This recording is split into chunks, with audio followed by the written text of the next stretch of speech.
Hello and welcome to my studio. As you know, a couple of months ago, I decided I needed to take a break from doing videos because of a health issue that just needed attention. It was the right thing to do at the right time, and it was a big relief to me because it just took one item that was causing pressure off the table. What I mean by that is I'm a person that likes to do a lot of things, and sometimes I just load myself up too much. And I've been dealing with adrenal fatigue, which I've mentioned before, and difficulty sleeping, and just getting more and more run down. Anyway, that's not the topic of this video. First of all, I haven't stopped making paper projects. I really enjoy that sort of thing. How often that happens, I don't know yet. I'm still kind of working out details of how video creation will fit into what I'm really trying to concentrate on. I will let you know as time goes on. The other thing is, as a really creative person, and I know that if you follow me, you're also a creative person, you probably have this too. I get bored easily. And I felt like with glue books, I'd kind of come to the end of what I could offer. I was just finding I've done several different projects and loved it and loved the results. But I kind of went, okay, it might be time to move on a little bit. So that's part of it. Another big thing is that I feel like I'm here for a purpose. Everybody's here in this life at this time for a purpose. And if you understand what your purpose is, and it can change over the course of your life, no question about that. Sometimes it's very obvious, sometimes it's a little bit of a struggle to figure it out. But I've found for me that I wanted to just get closer and more focused on a real purpose in my life. And that is what have been feeling that God is calling me to do. Now, if you have a calling, it's not necessarily a bolt of lightning out of the sky. In fact, I don't think that ever really happens. Sometimes it's something you're just born doing and knowing how to do. And it's obvious that that's your gift or your gift to the world or whatever. And in my case, I've always been artistic. I started drawing on the walls and the floors when I was under 3. And of course, my mother redirected my efforts. In fact, funny story, several years ago, my parents were changing the flooring in one of the rooms in the home where I grew up. And I was due to come for a visit. And my mom said, well, we took up the old linoleum and we found these drawings on the floor, but I can't figure out what they are. And so she said, when you come, you have to tell me what they are. So I hardly got in the door and she was like, okay, come and look at this floor and tell me what's going on here. So I walked into this room. I said, oh, it's a birthday party. Obviously, I had drawn it. There was the cake and the candles and all that. My point is that I've always been artistic and I haven't always used that gift. I've done a lot of other things and sometimes just needs must, right? You have to do what you have to do when you're raising a family and when you have a job and that sort of thing. But I'm at this stage in my life now, and I think a lot of you are too. Basically, I'm talking to my people who are in my kind of stage in life, and also we understand each other because we've gone through a lot of the same stuff in the world. We have a history, we have wisdom from our years, one hopes anyway. My father-in-law used to say some people have 12 years experience, other people have 1 year experience 12 times. I think for me, partly what I want to do, and you've given me the feedback that you really like the talks that I do, and I feel like I have a lot of that in me that I want to share. So that will be part of where I'm going with my channel. Now, I totally considered just starting a new channel. I did a bunch of research. I watched a bunch of videos and read blog posts and whatnot. What should you do? And the best advice I got was you can pivot what you're doing in your channel if the audience is still interested in that sort of thing. If you go from here to here, is it the kind of thing that the audience likes? And the article that I read mentioned a YouTube channel that went from scrapbooking to cooking, and it went swimmingly because the audience was interested in both those things. So I understand if I make changes in my YouTube channel, that it might not really be your thing. If you're here for glue books only, I ask you to stay because I'll probably be folding that sort of thing in. You know how when you make an angel food cake and you have to fold the dry ingredients into the egg whites? I think that's a good metaphor for how my channel will develop going forward, because I want to add more things that are not just single focused. Now, the problem with that is the algorithms. It is a machine. It wants to go, okay, these people want these things, so we'll send them there. And it can be quite a narrow focus. At this time in my life, I believe that God wants me to paint and paint a lot. And so in the fall, I decided that I was going to take the winter to really concentrate on painting, not painting and selling, not painting and working on my website, not painting and doing Instagram, just painting. And I've discovered a lot of things about that. One of them is that because I've switched from watercolor to acrylics on canvas, it's a whole different ballgame. So I have a lot to learn about this medium and the kind of paint and the kind of this and the kind of that and how to make it all work to make the kind of paintings that I want to do. And I've done lots and just haven't been thrilled with them.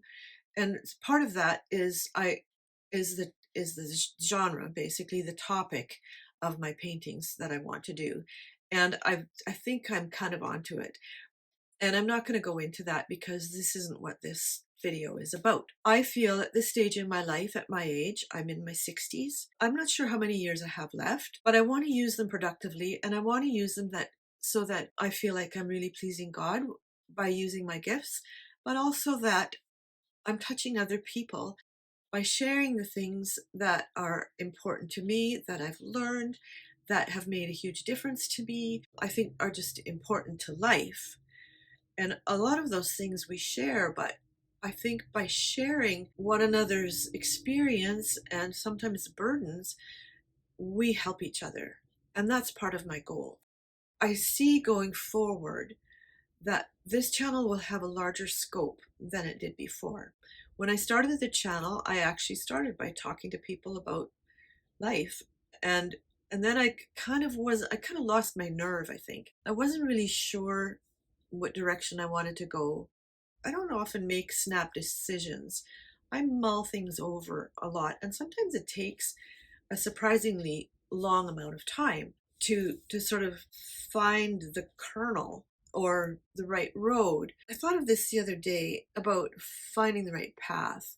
I spent several years living in Alberta and Saskatchewan, and it's fairly flat east of the Rockies. And on the big highways, there's big wide ditches. If you drive in the ditch, you can just drive right out again. The metaphor that comes to me is you can be on the road, on the right road, and you can be, tootling along, and if you're not really paying attention, pretty soon you can be wandering off the road into the ditch until you're like, oh, wait a minute, this isn't where I wanted to end up. This isn't where I wanted to be.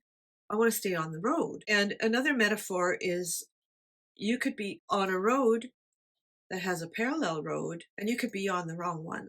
So it could look the same, the scenery could be the same, but it could be not quite right. So what's important to me is getting to that very right situation. So considering people in my stage in life or my age group, let's make it kind of a wide age group, say 50 to whatever. Regardless, time is short. When you're young, you think you've got all kinds of time. You can waste time, you can experiment, you can do all kinds of things because you think you're going to live forever.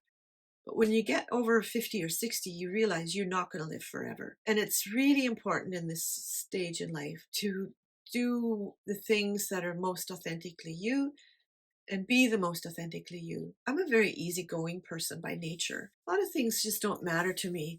It's like, should we do this or that? Oh, they both sound like fun. You pick, and I don't mind that. It's important in the second half of life, just say, to be a little more focused on what makes you happy and what's important to you personally, and to be the most you can be. It's important to please yourself And if you've been waiting to be happy, it's time to stop waiting. For me, being authentic is acknowledging that I love what I love and that I don't like what I don't like. And I want to spend time doing what makes me happy. And I want to spend time with people who make me happy. I think that's really important because Jesus said, and I quote, "I have come that you might have life and have it more abundantly."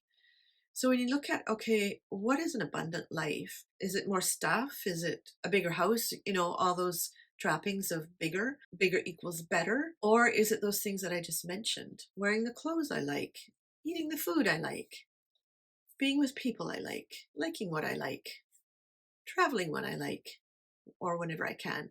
That sort of thing is acknowledging to yourself who you really are, what your identity is, and being proud of it and being comfortable with it. Anyway, I haven't stopped doing paper projects. I'm sure you'll see more of them, but I think what I'm thinking is you'll see more of other things too.